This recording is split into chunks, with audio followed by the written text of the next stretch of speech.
today we are here to talk about a hot topic that involves you as a parent, a teacher, a person in charge that is leading the youth and all that.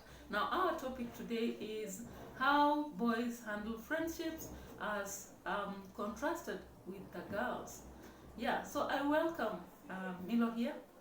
Tell us something about this. Hi there, my name is Mary. So, welcome to our today's talk. So, in this episode, we are going to talk about the difference on how boys and girls view friendship.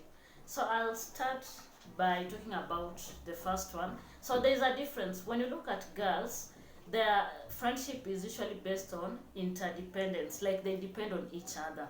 So, if you look around, and especially if you have interacted with teenagers for a very long time, you'll realize that girls depend on each other for support. So this support is what makes the friendship to be very strong, or if you want, you can call it the glue. Like for example, if something happens to one girl, you'll find that the whole group is affected by the happening, and they'll be so much concerned.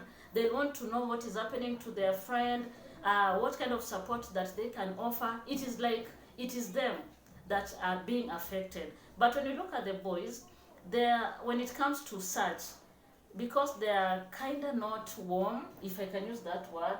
So boys are not warm when it comes to friendship, and you find that most of them are very dependent, like they depend on themselves. They'll not express the challenges that they are facing, they'll not open up, and therefore you'll realize that sometimes they have a lot of issues, but they have bottled up the issues, and their friends don't know what is happening around them, and therefore they don't know how to support them. And on the other hand, sometimes they may know that one of them is undergoing a challenge, but it will be very hard for them to come out and support them, and especially verbally. It is so hard for boys to express them. I don't know whether they don't have emotions, or It's what is nature. the problem, or Possibly it's just nature, you know. uh-huh. That this is something that began during the Adam and Eve's time, and therefore girls will tend to share, while boys will just reserve. And if you know it, you know about them, and if you don't know them, they don't have time to either share or want to know. Okay. Yeah. So that is so interesting, and that is where you'll find that when we look at cases of suicide, it is very common in boys and men in general. And the reason is because they don't want to open up, and therefore the others don't know how to help them. Yeah, that's basically what I can say. Oh yeah. Now there is another difference in how the depth of friendship. When you look at the girls, they have intimacy, a higher level of intimacy, a deeper sort of sharing that you find sometimes they can share even what you don't expect. Like clothes, they borrow from each other. Sometimes they even borrow bags and what have you. Even whatever somebody eats, they'll have to borrow from the other. Now look at the cases where the youth are in school, and one of them is missing maybe the escort during break time. If they have a close friend, they'll easily give them. If they don't have clothes to go out with, then you realize that somebody will carry even two pairs so that they can share with their friends. They'll share a lot of information. They can tell each other what kind of boyfriends they have, what kind of mothers, maybe the family, the father, and all that. So they'll share. And you realize that if somebody is very close to you, then they know a lot about you. As you have said earlier, they are verbal. So they tend to talk about themselves from A to Z. And therefore, that's why you see a lot of sleepovers among girls. Now, contrary to the boys really can be friends, but you may not know a lot about your friend. You may not even know the girlfriend. That's why you find sometimes they seduce the same girls, and they'll not even know, because they don't find a reason to share. And if somebody doesn't have a handkerchief, you might just find them using maybe their own clothes or something. Yeah. And the only time you'll find them sharing is when they go for football or games and such things. But when it comes to sharing, that is information or things, they really have that limitation. Yeah. And probably if I can add on that, so in fact not an addition, I'm just wondering, Yeah. do girls find it so easy to share the challenges they experience because they don't have shame? Or and then when you look at the counterpart, the boys, they feel kinda ashamed, like, and that is why they decide to bottle up. Like they cannot borrow, a piece of bread from their friend. They cannot ask for a shirt, a sweater. So I don't know whether it is because of shame. I believe it's how the society brings them up, because I see when we were kids, there is a difference in how our parents brought us up as girls and how they brought up the boys. So you'll find your father telling the boy, just take that tea. Why should you want something to accompany that? Why are you talking so much? Why are you doing this? So they are limited because of the patriarchal society, and so they tend to limit what to do or what to share or what to even talk about. But girls, most times they say, achia hiyo kina mama, that's for women. So the girls learn from childhood that this is how to be a woman. Okay. Yeah. And then there's the issue of the ego. The man's ego is usually, we can say, bloated a lot. They have been fed so much, there's like a societal expectation for them. So you find that there are some things that they cannot do because they are going to feel inferior. Starting from what you're talking about, asking for help. Sometimes they feel like, they are not men enough when they ask for help, even for things that are really, putting them down. They'd rather do it themselves than, go out and ask for help. And also they feel like when they're sharing, you're telling somebody your weaknesses. They want to project this strong person who can do everything by themselves. So it's very difficult for them to talk about their weaknesses, their failures, their shortcomings, and stuff like that. Yeah. Wow, that's so interesting. And then again, another challenge I think they have is when it comes to conflict resolution. Now, like we've already said, girls are very verbal. When you talk about verbal, we mean that they talk a lot. There's a lot of communication, and also when they have issues, they kind of like just fight it out with words. So you'll find girls screaming at each other, talking about the things that are affecting them. It becomes a verbal, conflict, a verbal fight between them. But when it comes to boys, I think they prefer more the physical, violent show of everything, so that they are able to share their conflict. So among boys, I think we have a lot of fighting, a lot of, I don't know, is it called silent treatment, or cold shoulder or something like that, whereby, you're just fighting and you can actually see the physical aspect of the fighting. And then something else is that when it comes to girls, they'd rather share the emotions out. So you'll find that even if a girl cannot talk to the person who they're in conflict with, they usually find a third party, somebody they can trust, and they go confide their issues in them. And then, they're able to, get that sort of relief from talking about their issues with someone else. So mostly you find that another friend or a trusted adult, and they're likely even to bring in the third party, to come and mediate in that problem, so that they're able to find a solution. And some of them, they even, cut off that other person, and, life goes on. But when it comes to the boy child, projection. They'll not talk about that issue with the person who hurt them or any other person. And since that emotion is really, pressing them down, they're going to do things that nobody actually thought they were possible to be done. So what are we talking about? You find your boy is going into drugs, sexual, in fact I can say over-sexual activities. Now they're dating multiple women. Now they're breaking multiple women's hearts, especially if they were in conflict with a woman. So now they're projecting on other women. They're acting out. They're doing stuff that you never thought it was possible.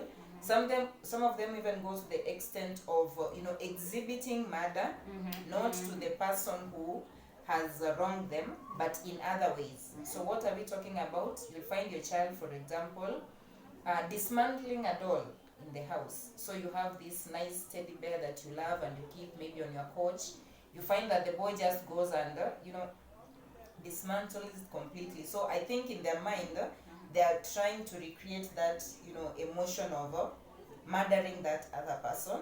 In fact, I remember at one time I had a boss who was Chinese, a man, and he was giving us a story of a person who was Japanese. I think there's a history between the Chinese and the Japanese. So this Japanese man was wronged by a Chinese man, and what he did is he went and bought a puppy, a nice little innocent white chihuahua, and then he nurtured that puppy up to a certain stage, and then he actually murdered the puppy. Wow. He had named the puppy after this Chinese man. So he goes and murders the puppy, and he said that by doing that he now feels, relieved that he has solved the conflict. So you that's find so such sad. kind of, behavior. It is actually projecting, but in real sense, they're just trying to say that the emotion that they underwent in the past, hurt them, and they have no way of, resolving it, talking about it, and trying to go through it, to deal with it. Yeah, so they have that issue. There's that issue, that difference in conflict resolution. Yeah. And from research, if you check out on statistics, I think the way our boys are brought up and our girls, especially in terms of handling emotions, it is depicted in adult life. Yeah. That is why men die at a very early age as compared to women, because for women it is all verbal. They do not want to hold anything back. They share and all that. But for the men, because of just being less emotional and doing it the way you've said, projection and all that, it makes them die at a very, very young age. Yeah. Yeah, and I think the other difference comes in the numbers. When you look at women, and we are talking about teens here, their friendship goes in larger groups. So you find maybe a group of 5, 6, 7, and when you come to boys, sometimes the intimacy or the friendship is just 2 people, 3, and the number does not really go up a lot. So the girls, even in school, sometimes you find that if they are on punishment because of similar mistakes, there'll be a kind of group of girls. And if they go for those parties and sleepovers, it's a group of girls who have called each other, they have formed a WhatsApp. So it's hard enough to find a girl alone. They'll have friends and a large number, while boys will just be 1 or 2. And that number provides a support system for the girl. Yeah. So you find that whenever they're going through something, the whole group is going through that thing. So that means that the girl is now, comforted. The girl feels like, she's being supported, she's being heard. There was this funny story of a girl who had cheated on the boyfriend, and the boyfriend had actually broken up with her. So she goes to this group of girls to ask for, support and everything. And the girls are like, don't worry, you cheated on him, but it was not your fault. It was actually his fault. He was too tall for you, and things like that. So the girl feels, more supported, and the emotion is like, shared among them. So it doesn't come, pressing down on one individual, so much. It's like the weight is shared among the group. Yeah. So there's that when it comes to numbers. Wow. So this is quite an interesting discussion. So I hope our viewers, you're learning a lot. Would love to hear your comments, give us your feedback and all that. So it is an interesting conversation, and to you, dear parents, it is high time you learn something about your teen daughter or son, so that you understand how they align, especially towards friendship. So I wanted to ask our expert here, though it is maybe out of topic, do you support sleepovers? Totally. I support sleepovers because they are good. I think they provide that opportunity for connection between people, especially girls. You find girls talking about everything. They can demystify any myth that they have learned. They get to share, and by sharing, they get to know what is true, what is false, what can work, what cannot work, and things like that. And therefore, in those sleepovers, they're able to learn. And then again, it helps them to build, a strong foundation for relationships in the future. Because now, you are inviting somebody into your space. You're sharing your bed, you're sharing maybe a meal, you're doing some activities together, and you get, to connect, and you're able to invite people into your space. But I can say that is good, especially for girls, because they're able to, share, to be intimate. But when it comes to boys, they just come there to play a video game, or I don't know. They don't talk. Actually, They don't talk. It's like a toxic connection between two people who are trying to, just kill time together. And in most cases, when they're doing that, you find that they're getting together for, I can say, crimes or antisocial behavior, smoking, gang rapes, and all that. So I think for boys, for all of them, it is more effective when the parent is actually aware of the activities that are taking place. You can even monitor them, but don't choke them so much, don't get into their personal space, but just monitor, know what is going on, what they are talking about, and things like that. So that's when it becomes now safer for them all. Okay, and to our another expert, what is your take on sleepover? Sleepover, it's something I wouldn't really support a lot, because I'm looking at the current society and whatever is happening. Most times when these girls decide to have the sleepover or the parties, they have an intention already. So if we do not know the intention, and they are the ones who know, maybe they want to experiment on a relationship, some of them getting into the funny relationships like lesbianism, some of them may be wanting to do what they could not do away from each other. I would expect that maybe they can get together just during the day, have all that, but the sleepovers, I'm a bit hesitant about them, because the results, I believe, would not be quite positive. Sure. Yeah. I also feel like sleepovers, it is either you monitor them, and I think I once watched a preacher talking about sleepover, and as a parent, that is my own opinion, so everyone has their own opinion. If you really want your teenager to go out for a sleepover, then you should accompany them. Yes, accompany them, because there are so many things that are behind the scene. So that is my own personal opinion. As a paranoid parent, that is what I would do. Okay, as a paranoid parent, this is what you should do, and this is a very expert and informed opinion. I want you to form a group of parents who share the same belief system as you. So if you are allowing your child to go on a sleepover, they go over to a parent who will actually, uphold the values that you want to uphold for your child. So don't just let your child go anywhere. But with this, you know that this parent will not maybe condone alcoholism and drug abuse. They will not condone maybe funny sexual behaviors and things like that. So that you people are actually supporting each other. At the end of the day, as a parent, you also need time to yourself. And this sleepover is going to give you that, small time to just, sit with yourself and, reorganize yourself in this journey of parenting. So having someone who has a similar belief system as you actually really helps, because you know that even if they're going there, this parent is not going to allow this and this to happen. And when they come to your place, same thing. So don't just leave your child to go out into the wind, but actually investigate the families and in which they are going to spend the nights in. Yeah, that's what I'd say. Okay, so that is food for thought. So if you are a paranoid parent like myself, what do you think about that comment? Is it something that is practical? Wow.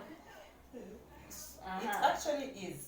It actually is, and it really helps. And not only in parenting, in everything, because all the time, starting from the time your child is a toddler, by the time they begin to learn, how to relate with others, how to play, how to go out, they're going to be meeting people.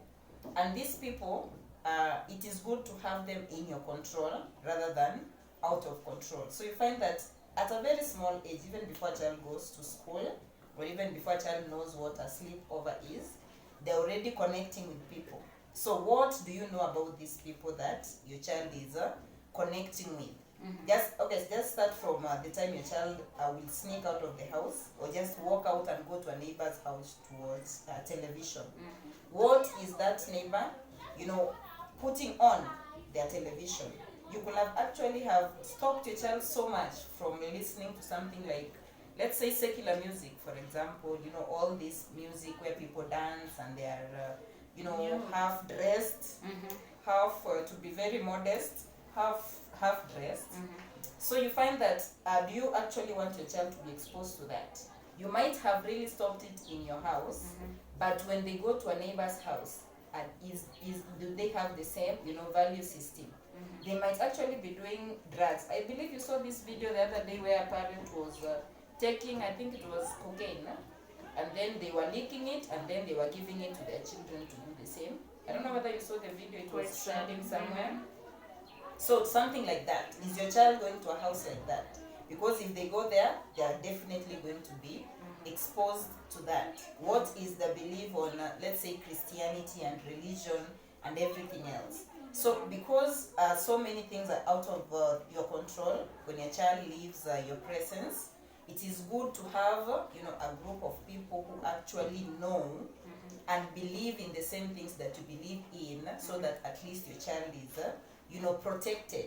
It is just the same thing as taking your child to school. You will take your child to a school that, you know, at least upholds a certain value system. You'll take your child to a church that at least, you know, things like that. So that's what I'm saying in short. Just have a system that you know will support you in your presence and also in your absence when it comes to your child and them leaving your presence at a certain point. Wow, so thank you for that. I hope you learn a lot from our video. Thank you and goodbye from us. Bye. Goodbye. See you in the next episode.